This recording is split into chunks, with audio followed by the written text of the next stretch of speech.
We had an amazing podcast guest a few ago, and the comment that Greg made was, our medicine system wants you to feel well, not be well. That's a great one. So if you Yeah. take that and you combine it with this industrial food complex, you've got you have a deadly combination where you have the healthcare side of our world showing up to make you feel good, while you have the other side, which is what you put in your machine, working completely counter, so you can eat like shit and then take this thing and feel well, even though you're not It's well. the American way. It's really sad. Yeah, it is. I had this funny conversation with my doctor. She made the point, she's like, people know that donuts aren't healthy, right? They just like them. We have an industrialized food movement that literally pays scientists to find the addictive point, to find that point of sugar, fat, and salt to make you addicted. Science, I think, is a nebulous term because it's always evolving, right? Science, everyone says, I believe science. Well, science is always changing because we're always doing research. But fundamentally, lentils are always going to be a better choice than donuts. And I don't think that's a political statement. And we haven't had to change a thing because we've always cooked with really clean, simple ingredients. So we're very fortunate in that we don't cook with seed oils. I'm not commenting on whether seed oils are healthy or not. Yeah, that's a discussion for another time. This is what your customers get. Right. But we didn't have to make any modifications. Our soups have always had very simple ingredients, handcrafted, all natural, plant-based, lower in salt, certified kosher, my mother's recipes. So if you don't find anything in her kitchen, you're not going to find it in any of our products. It'll be in one of your soups. Like take a soup, for example. Mediterranean red lentil soup. Okay. We always have a mirepoix, which is onion, carrot, celery. Our broth. So you have your thyme, garlic, some herbs. And then you have red lentils, a splash of orange juice, some fresh herbs. That's it. And then salt and pepper, kosher salt and pepper. That's it. This is what you're supposed to be eating. If you look at my mom, she's 80 years old. People look at her and they're like, stop lying. My dad and my mom, they're going on a hiking trip in Iceland in 2 weeks. Food is medicine. I hate that it's gotten so politicized. And I do wish this country worked more on prevention rather than treatment, because I think we could cure a lot or prevent a lot of disease. Where do you source your food from? So the Fair Food Certified Farms, that's our number one priority. And then we can't get everything from them. So we have a number of produce partners. The thing is, our ingredient list it's pretty small, so it's great. Like we don't need 10 different suppliers for our gums and our whatever. It's produce comes from this supplier. Beans come from this supplier, and then we have spices. It's and herbs. It's pretty simple. I'm just trying to get as much of our produce sourced from Fair Food Certified Farms because, again, it comes down to food justice in the fields. I cannot get an organic certification. It would make my soup inaccessible to everyone. Right. It is so expensive. We try to make sure these are sustainable farms, but I can't check every single box until I'm massive and have that buying power. Right. And the Fair Food certification, is that relatively available in this market? Is that built out since you were the first one to do it in the region or wherever you need to source? Yeah, the East Coast, there's a lot of farms and it's growing, and we just need to get more companies aware of it. I got connected to the Coalition of Immokalee Workers. They're the group behind the Fair Food certification. And this was basically a group of laborers that said, enough. We're not working under these conditions anymore. We're talking about stolen wages, slavery in some cases, sexual assault, just horrible abuse in the fields and no protections. The Department of Justice called this the gold standard for labor certifications. The standards were created by the laborers, and then they established this organization, and then they enforce them. And they enforce these rights, and there's no recourse. So if someone's on a Fair Food certified farm and call the hotline, they have a 24/7 hotline saying there are some violations here, this person does not have to worry about losing their job. It's an incredible program that needs to grow.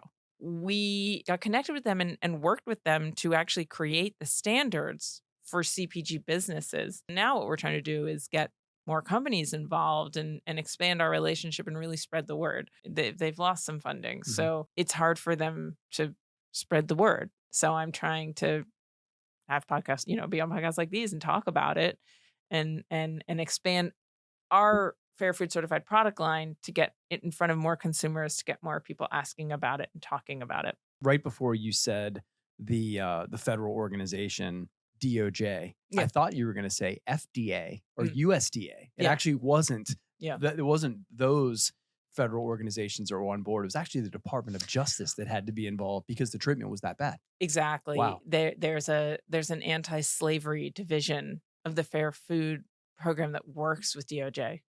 That's literally investigating slavery. I mean, there was a huge bust in December of 2020 called the Blooming Onion. 24 people have been indicted after the feds busted what they call a modern-day slavery ring as part of years-long investigation called Operation Blooming Onion. At least 100 immigrant workers were freed from conditions in which 2 people died. Another was repeatedly raped, and others were kidnapped and threatened with death. You can Google it, and it's terrible.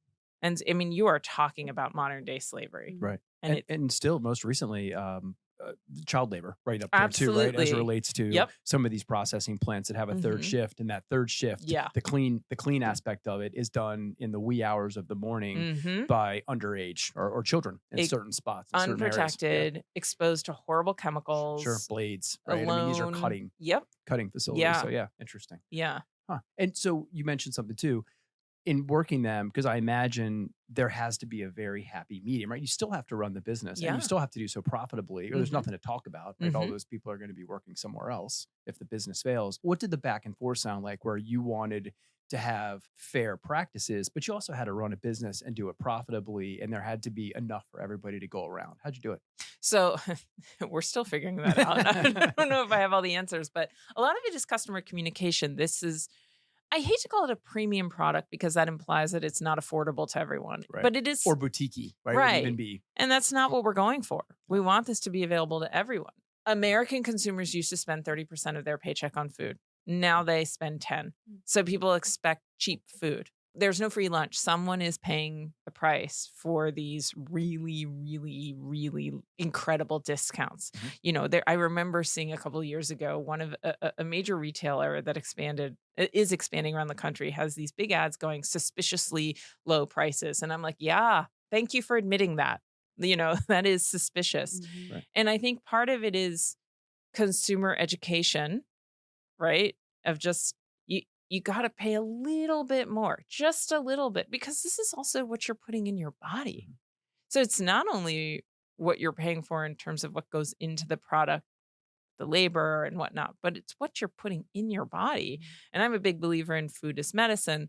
The other way we're able to tackle it is through automation. Mhm. If we can, continue to grow, promote from within, not have to hire tons of new people every time we take on a new account, because we've got that automation, we're building a more profitable, safer working environment where we can pass on those savings to the consumer. Automation is truly key. I'm not just saying that because I'm on this podcast. Where can everyone find your products and find you and more about your company? And then lastly, if there's anything else, just lasting words you'd like to give to the audience that are important to you to share. Sure. Yeah. Thank you. Look for our gazpacho and our salsas at Whole Foods. And then our soups are at Safeway and Mom's and ShopRite. And then in the fall in Costco. But go to the store locator page on our website. And then our social media. Follow us. It's all on the website. And in terms of my final message, I'm just asking people not only think about what food does for themselves, but what your food choices do for the other. You can have delicious, healthy, wonderful food that actually does make the world a little bit better.